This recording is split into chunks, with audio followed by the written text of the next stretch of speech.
All right, this next panel is kind of wrapping up the whole sort of day, and in particular what we're going to be hearing from are three individuals who have actually engaged this idea of scale from a different perspective. So one of the big questions that we've got to answer when it comes to social good and social impact is how do we scale it? Right? When you think about non-for-profits, you think about governments, in particular scaling, meaning sustainable scale. You can afford to scale it. It reaches every human being on the planet. It isn't something that we've achieved in the non-for-profit and the government sector. But in the corporate sector, it's actually got to be part of the story. It actually has to be one of the things they think about primarily. And so we've got three individuals here who are going to really help us kind of wrap this conversation by, number one, telling you a bit about themselves and just why they sit in the seats they are and they're leading the organizations that they do, and why those organizations are focused on social.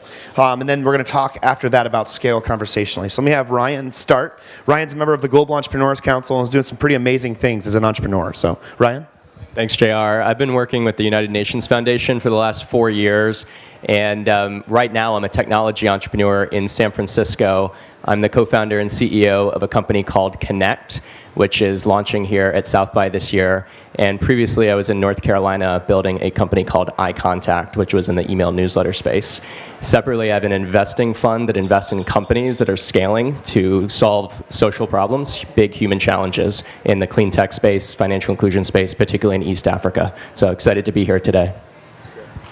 Thank you. My name is Andrew, and we have a social impact investment group called Abundant Ventures of 19 investments and companies we've started that are basically balancing doing well while doing good. And prior to this, I was president of a company called Starcom MediaVest Group. It was the world's largest agency, placed $43 billion in advertising, and had about 9,000 employees, and was running that globally, and really took a look back at basically, I think the creative challenge for our generation is how do we harness the power of the abundance that the world has to offer.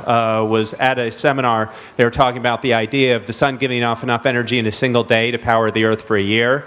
Kind of had a moment where I looked at what I was doing and wanted to recommit myself, putting my creative energies towards harnessing the abundance the world has to offer, and thus Abundant Ventures was born. I also run Frequency 540 with JR, so. He's my boss, actually. That's good. Thank you, JR, for having us. My name is Hugh Evans, and I'm the co-founder and chief executive of the Global Poverty Project. We produce the annual Global Citizen Festival with 60,000 people on the Great Lawn of Central Park every year. And we also have about 350,000 members focused on building the largest possible movement to see an end to extreme poverty within our lifetime. And we focus on influencing public policy and trying to influence business and government to create a world without extreme poverty using the power of our membership. And our membership works together, and they influence large-scale things from polio eradication in partnership with the Bill and Melinda Gates Foundation through to community health workers in sub-Saharan Africa. And so we focus on very specific public policies. And prior to this, I founded the Oak Tree Foundation, which is Australia's largest youth-run aid organization, and we produced the Make Poverty History concert in 2006. That's great. That's awesome. Each of you three have actually created something recently that looks to address this whole idea of partnerships in the social impact world differently. So, and what I'd love for you to do, and I'm going to ask it three different ways because I think you all are doing it in different ways, but it's really addressing one basic issue, and that is this: how do we scale solutions to social impact, to global change, right? So we can come up with all the biggest ideas in the world, but if we can't actually figure out how to implement them and how to scale them and sustain them, honestly, it could end up deterring and being a problem, not helpful. And so, Ryan, you just started this company, and you've done some really unique things, and how you've started it, even introducing sort of this 1% model, and just some really interesting things. Can you talk a little bit about how you're launching this next round of your entrepreneurship? Sure. I think coming from the business sector and technology sector, I want to say, first of all, that businesses and corporations that think they can screw the world and then give 1% of their profits to charity, that's the old model. That's not what we're trying to build. I think there's an opportunity to actually, through the problem you're solving as a business, as a corporation, as a technology company, actually make the world better through the problem you're solving and how you're creating value. And for me, the way I like to live my life is the problem we're solving at Connect is a big problem everyone has. It happens to be, how do you maintain relationships as you travel, as you go around the world? It's a map with your friends on it as you travel. And for my problem I was solving, I was going to Nairobi with the UN Foundation in May 2012, and I needed to know who I knew in Nairobi, and that's why we built Connect. what we're doing right now, we have given 1% of our equity and profits to the United Nations Foundation, something that matters. But if that was it, if we were, an oil company, and Agreed. if that was it, that would not be enough. So we believe in integrated CSR, integrated philanthropy, where our actual product is our contribution to humanity. That's great. We talk about that at Frequency. We talk about moving responsibility from the bottom of the value chain to the top of the value chain. Because if responsibility is part of innovation, then responsible scale is actually possible. But if innovation happens outside of partnerships and outside of this proper view of the world, then you get down to the bottom and it's like, oh crap, we made a bunch of money. What do we do now? Let's give back and sort of cover the holes that we've dug. So, Andrew, you obviously started Abundant Ventures with Eric, which is this mother company. And so I'd love for you to talk a little bit more about the relationship that Abundant has to its companies. And then in particular, Frequency has taken this really strong point of view on how to engage human beings and the power of the human being as part of this equation and relationship back to the corporation. So could you talk about those two relationships? Sure. Kind of the first idea for me is I think it all starts and stops with people. And I think where many corporations are really, really missing it is, if creative challenge for our generation is harnessing abundance, people are the ones that are going to do that. You have employees, and basically the thing is that to capture the hearts and minds of the best and brightest in the world, you need a point of view, and you need a point of view that captures people's hearts. I think more and more people don't just want to collect a paycheck, and if a company can't clearly articulate what they stand for, you're not going to get the best people, you're not going to get the best product, and you're never going to be able to scale. I think the second key thing, too, is the idea of focus, in that I think both in the social impact and the corporate sector, there's just so much disparate lack of focus and lack of point of view in terms of what they're doing. And I think that the work we're doing with Caterpillar focused on development with girls and women. Strong women make strong families, make strong communities, make strong countries. And the idea that starting at the ground and basically the focused message makes and creates difference. And I think from a corporate standpoint and also from social impact standpoint, if you don't have a clearly articulated focus, you end up basically being disparate. And last, and I think it was already covered, is use of technology. I think so many social impacts are in the dark ages in terms of technology and the ability to actually use mobile technology. If you're unaware of what the One campaign is doing in Africa, learn it. The ability to actually reach millions of people on mobile devices to actually create social impact and influence, the ability to actually use data to aggregate audiences and find people who care and communicate with those people efficiently, huge opportunity that basically corporate world is taking advantage of, which social impact work should just be killing it. And work like you're doing, I thank you. So it's a great segue, actually. So speaking of using technology to mobilize generations of human beings, and in particular, using them to not just mobilize them as storytellers. So we've talked a lot, Hugh, about storytelling today, right? We've talked a lot about the power, not just of the artist entertainer to be the storyteller, but of you to be the storyteller. But there's a really unique thing. And so maybe react to this and then talk about, and I'd love for you just to react in general, but react to this statement, moving someone from a storyteller to an advocate. What does that look like? And talk about how you're doing that at the Global Poverty Project.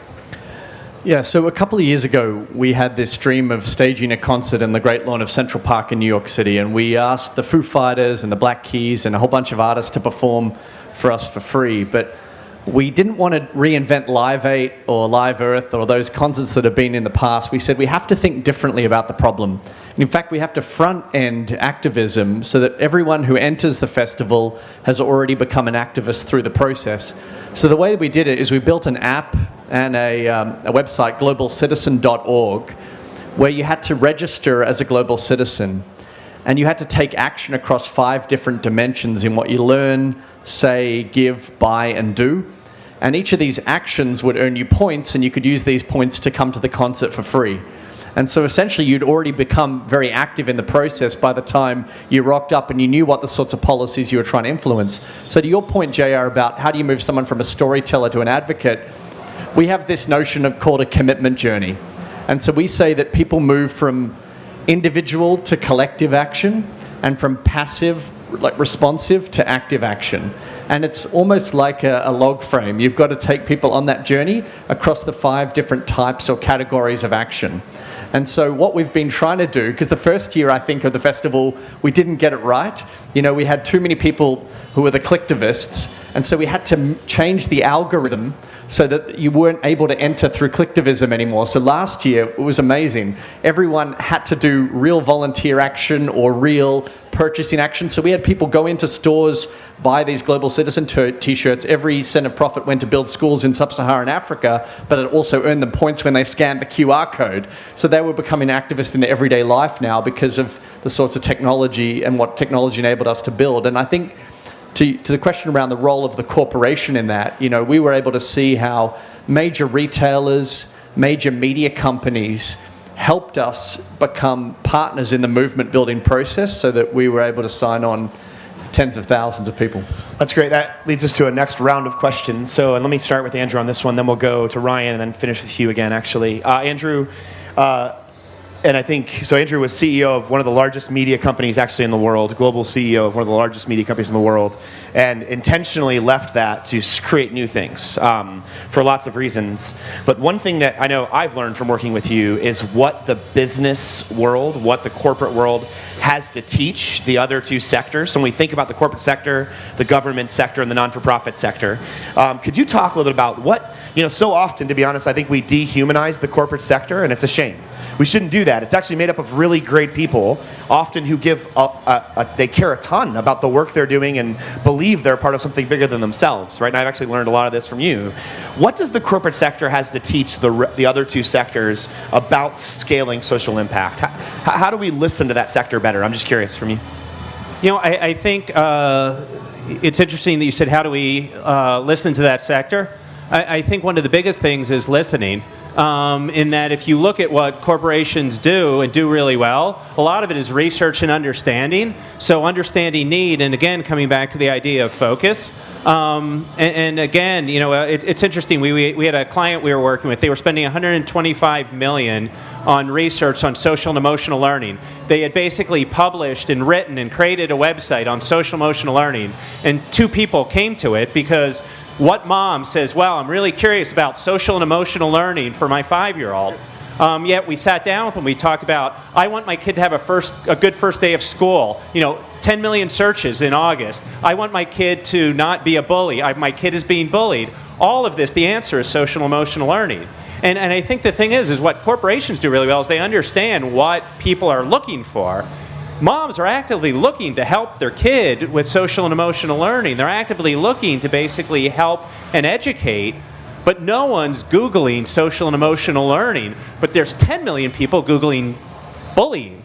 So, you know, we worked with them from a storytelling standpoint to say, hey, if your kid's being bullied, here's what we can tell you and help you with social emotional learning. And I think for me, understanding the language of demand and then be able to tell compelling stories that related back to all the great things that are going on in the world is really the secret.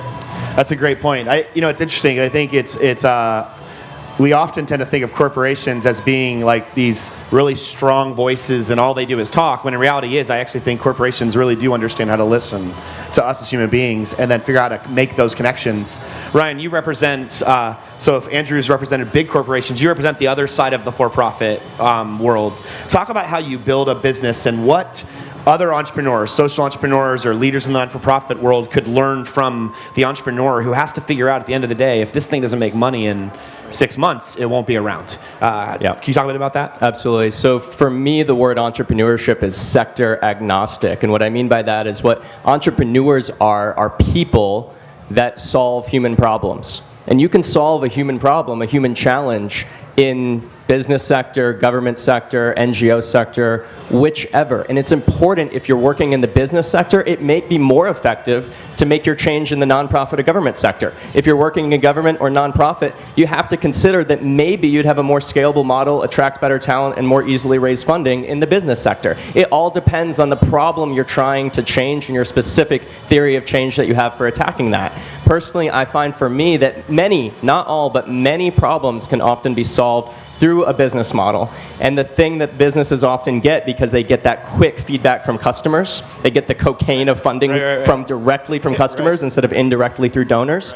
And we're able to pay staff twice as much usually and give stock options and have mission, purpose, and capital, if you can get those three things aligned.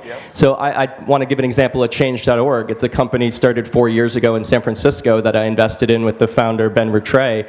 And they're going to do over $30 million in sales this year because they're a for-profit social enterprise, a B corporation. And I think this B corporation movement, this benefit company movement, is something that should be looked at for people that might currently be in the nonprofit sector. That's great. That's super helpful. Hugh, when you think about now, so you talk about corporations listening and entrepreneurs sort of facing consumers and saying that there's no problem that really can't be solved through entrepreneurship or a business model. And really, you've got a generation, I think, of now people who are entrepreneurs. You've got a generation of people who really want to be entrepreneurial in how they address social problems. How do you give a generation that feels that way about social change, how do you get them on the same page? How do you get them moving? How do you scale this kind of social change? And I know that's what you guys are trying to do. So can you talk about, and here's what I'd love, talk about a challenge you're facing that you're not necessarily solving quite right yet, and also something that you are solving that you would say, man, this one's going great. Just when you think about this whole ecosystem. I agree with what Ryan said about theory of change and knowing your point of view on how you believe change occurs. So with that premise in mind, something that we're grappling with at the moment is the role of really business, government, and the third sector in climate change. So we've been approached by various stakeholders from big business and big government saying they want to work with us on climate change. I come from an economics background, so I'm immediately cynical when it comes to how do you actually tackle climate change, because if you're not willing to put a price on carbon, and if you're not willing to deal with supply chain issues, then you're not really willing to tackle climate change. So that's something I haven't grappled with yet. And so the way that we're doing it is we've put the issue forward, and we've said internally in our organization, we've also thrown it out to all our stakeholders. We've said this is our point of view on the issue. We don't know the answer to it yet, but we want to develop a point of view about what does meaningful action look like in this particular policy area before we're willing to put any resource behind it. Because I think that people in our sector tend to have a whole lot of hot air when it comes to these issues. So they'll say, oh, I'm doing something on climate change. What do you really mean? Are you actually solving climate change, or are you just talking about it? Because that's just hot air. And so we always incubate an idea, and we always incubate a policy. So we take public policy and analysis of public policy really seriously internally, and then we push that out externally. I think something that we've solved, another example of success where it has worked, has been our work with the Bill and Melinda Gates Foundation around polio eradication. So there, the challenge was that polio is a disease that is 99% eradicated, 1% to go. India, Pakistan, northern Nigeria, Afghanistan. It's now India's been 2 years polio-free, just those remaining 3 countries now. And so Bill Gates said, I'm willing to put my money on the table at the vaccine summit last year if only governments will join me. And so we said, well, how are we going to get governments to join? Because this is a huge opportunity in history. Return on investment could be enormous. And so what we did is we basically used social entrepreneurs to convince the Queen of England to put polio on the agenda for the Commonwealth Heads of Government meeting a few years ago. We flew John Legend out to Perth, Australia. He held a concert, and then we convinced 5 heads of state to come up on stage and commit $118 million and then build it into their programs moving forward, which has now become $500 million over the course of the last 18 months. And so then now that's Britain, Australia, Canada have joined the Gates Foundation to solve this challenge, and they've got the $5 billion now. That's awesome. All right, last question, or really a closing thought. Hugh, you're going to start since I've always made you finish. And actually, I think you're the perfect person to start answering this question. We'll just go this way, and then I'll wrap it for us. What should we know what should we experience, or what should we know that is different about the for-profit world? I think that it's really changing. The world's genuinely changing. And what should we know as we think about leaving here and scaling social impact? What's one thing we should remember about the corporate or for-profit sector in that work? I think there's every opportunity for corporations to make social impact their primary driver, not their secondary driver. The B Corporation embodies that. It's awesome. Andrew? Measurable change is sustainable change. If it's measurable, it's sustainable because basically people see the benefit and will support it and will fund it and it will be continued. That's awesome. Right? I believe the biggest company in the world in 30 years will be the company that beats ExxonMobil to win at the renewable energy market. If you want to be the world's first trillionaire, build the clean ExxonMobil. Love it. I want to point out this was the only panel to have background music, and they were awesome.